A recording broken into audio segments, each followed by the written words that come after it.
Încerc să mă oprești. Nu ține cu gingășie, da? Prea multă gingășie. Suficient să ai brațele întinse. Îți este greu să le împingă înapoi. 1, 2. În baza nasului, oricât de puternic este, nu poate să mai înainteze. Înaintează.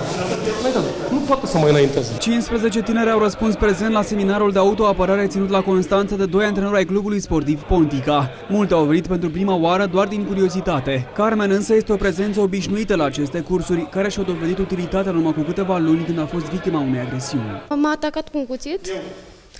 Moment în care era și băut, de aici a plecat problema, moment în care a trebuit să reacționez. Spațiul era foarte închis, n-aveam unde să fug, a trebuit să reacționez.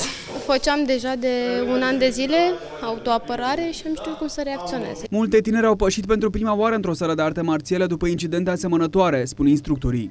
Una dintre ele, victima unui agresor cunoscut, a prietenului în speță, și o alta a unor persoane străine care doreau să o tâlhărească. Mi se par extraordinar de utile, mai ales că trăim în lumea în care trăim și primejdile sunt la tot pasul și voi mai veni cu cea mai mare plăcere.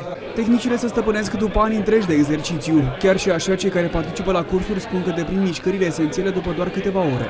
Autoapărare are o componentă practică, directă, ușor de învățat și rapid aplicabilă. Am nevoie de lucrurile astea repede, acum și fără foarte multe detalii, fără foarte mult antrenament.